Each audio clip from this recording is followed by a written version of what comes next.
Olá pessoal, estamos aqui para fazer um estudo dos conceitos iniciais da teoria dos conjuntos, tudo bem? Nesta aula vai ser uma aula totalmente expositiva, logicamente, né?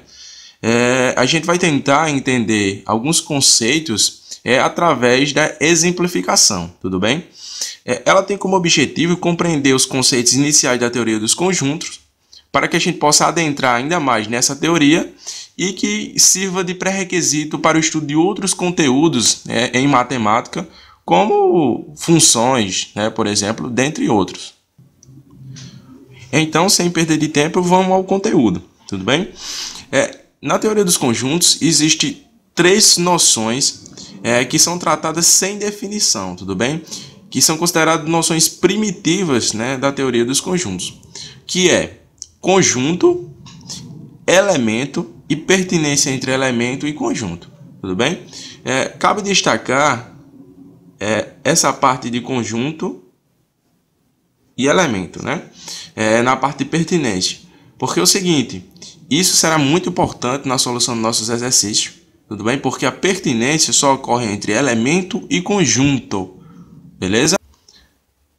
Embora os conjuntos, a palavra conjunto em matemática não haja uma definição formal do que seja, a gente pode entender intuitivamente o que seria conjunto, tudo bem? Imagine a Copa do Mundo. A Copa do Mundo ela é constituída por 32 seleções. E aí temos o seguinte, a Copa do Mundo seria o meu conjunto, e como ela é constituída pelas seleções, as seleções seriam os elementos. Outro exemplo que a gente pode citar é numa sala de aula. Na sala de aula é constituída por quem? Pelos alunos. Os alunos fazem o papel dos elementos e o conjunto é a sala de aula, Assim, a gente pode descrever em palavras, intuitivamente, o que seria o conceito de conjuntos, ok? Sem uma definição formal matematicamente, ok? Então, temos o seguinte.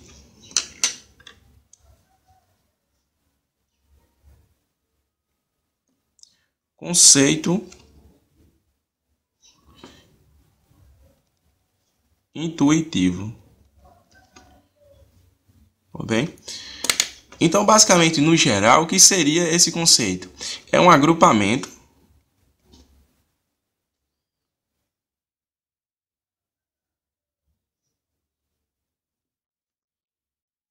de coisas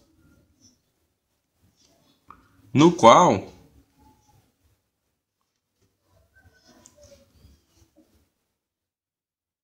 essas coisas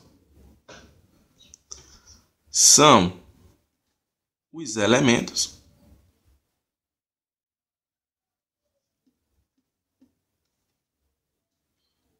e os agrupamentos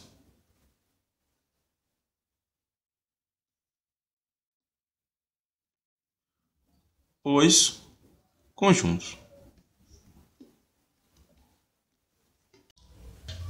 Bom, estamos aqui com alguns exemplos, eu listei alguns exemplos. O conjunto das vogais, conjunto dos algarismos romanos, números ímpares positivos. Esses são alguns exemplos de alguns conjuntos, ok? Porque há infinitos conjuntos que a gente pode nomeá-los, tudo bem? Agora eu queria fazer uma observação, que é o seguinte. Observação.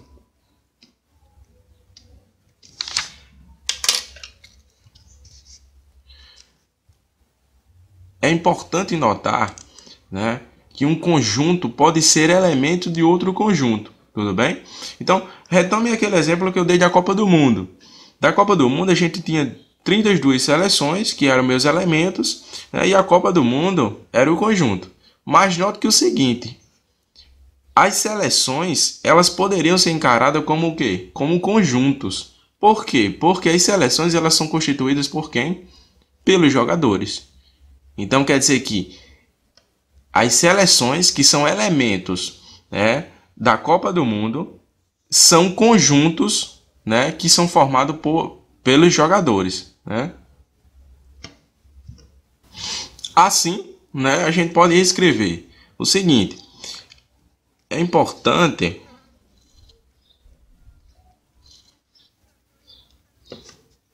notar que um conjunto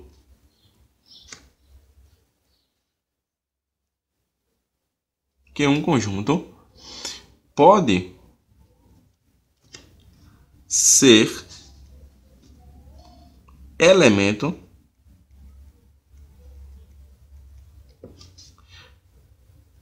de outro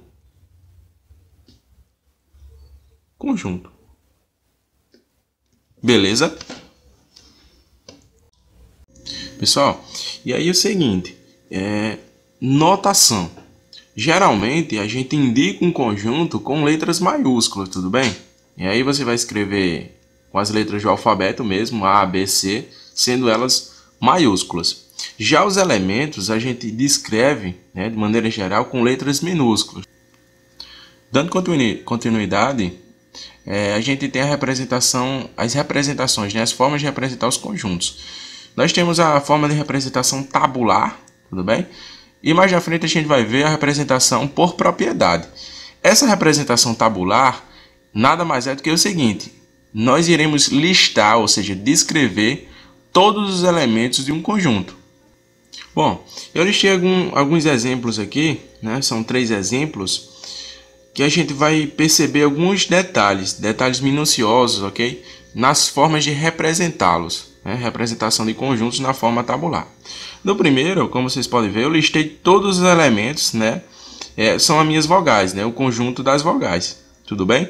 Como ele era um elemento pequeno, a gente consegue listar todos eles, descrever todos os elementos. Já no segundo exemplo, eu listei todos os números ímpares positivos, tudo bem? No intervalo de 1 a 1000. Mas observe o seguinte, observe que não teria como, né, eu conseguir descrever todos os elementos do meu conjunto. Então, o que eu fiz? Então, como que a gente pode representar sem listar todos? A gente sempre vai colocar, no mínimo, 3 elementos, iniciais, e aí a gente vai colocar a vírgula e vai colocar a reticência. Vai colocar a vírgula novamente, né, e o último elemento do meu conjunto, tudo bem? Isso é para um conjunto finito. Já no terceiro exemplo, a gente nota que eu tenho o conjunto dos números ímpares positivos, que é infinito, tudo bem? Eu não especifiquei nenhum intervalo para ele. Então, como ele é infinito, não há como nem descrever os iniciais e colocar a vírgula reticência, colocar outra vírgula e pegar o último elemento, já que ele é infinito. Sendo assim, a gente lista os 3 iniciais, pelo menos os 3 iniciais, coloca a vírgula e coloca a reticência, dando a entender que há outros infinitos números dentro desse conjunto, outros infinitos elementos. Tudo bem? Outra coisa, na forma de representação tabular, né, e na forma de representação por propriedade, vocês vão notar que sempre a gente vai trabalhar com chaves, ok? Vai ser comum a gente utilizar as chaves. Bom, temos agora representação por propriedade. Representação por propriedade, como o próprio nome já diz, né, a gente vai representar um conjunto através de uma propriedade específica. Ou seja, a gente vai ter um conjunto, por exemplo, né, de uma forma genérica, vai ter um conjunto H, tudo bem? Tal que esse conjunto H é constituído pelos elementos X, ponto e vírgula, esse ponto e vírgula significa tal que goza da propriedade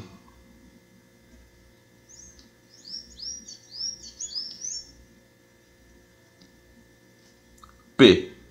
Tudo bem? Bom, listei os exemplos aqui. A gente temos o seguinte, ó. Como a gente vai representar? Eu tenho um H, né? E o H é igual a um X. Os elementos são iguais a X, tudo bem? Tal que X é primo, tudo bem? Então eu estou especificando que é o seguinte: quem é meu conjunto? Meu conjunto é os números primos, beleza? Outro exemplo, a gente tem Y, tal que Y é ímpar, beleza? Então aqui eu estou na forma de representar por propriedade, especificando que meu conjunto é o conjunto dos números ímpares. Então, pessoal, a gente chega ao fim. Obrigado pela atenção. Essa foi a primeira aula, a aula introdutória. Espero que vocês assistam a segunda aula, na qual a gente vai tratar dos conjuntos específicos, né, dos conjuntos. O conjunto vazio, o conjunto unitário e o conjunto universo. Beleza?